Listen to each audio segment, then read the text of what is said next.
कौन कहता है कि टोफू टेस्टी नहीं हो सकता? I break the myth over here. Let's make this Masaledaar Tofu Makhani and surprise you. Let's start. And don't worry when you see so many ingredients. It's such a simple recipe that you will be surprised.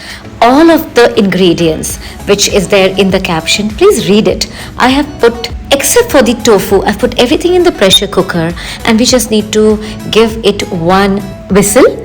And instead of, to make it creamy, I'm now going to be adding ghee, butter, cheese. कुछ भी ज़रूरत नहीं है.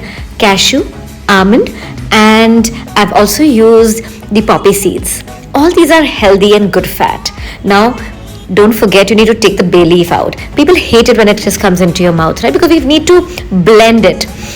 Blend it into a very very smooth paste. कढ़ाई में देखिए एक बूंद ऑयल नहीं है, एक कुछ भी fattening नहीं डाला है, and we can still make the gravy so tasty. And I don't use a non-stick, so avoid using non-stick or aluminium pressure cookers. Here, it's so simple, it's ready, and trust me, when you serve it, people won't believe ये vegan and whole food plant-based है. You'll love it.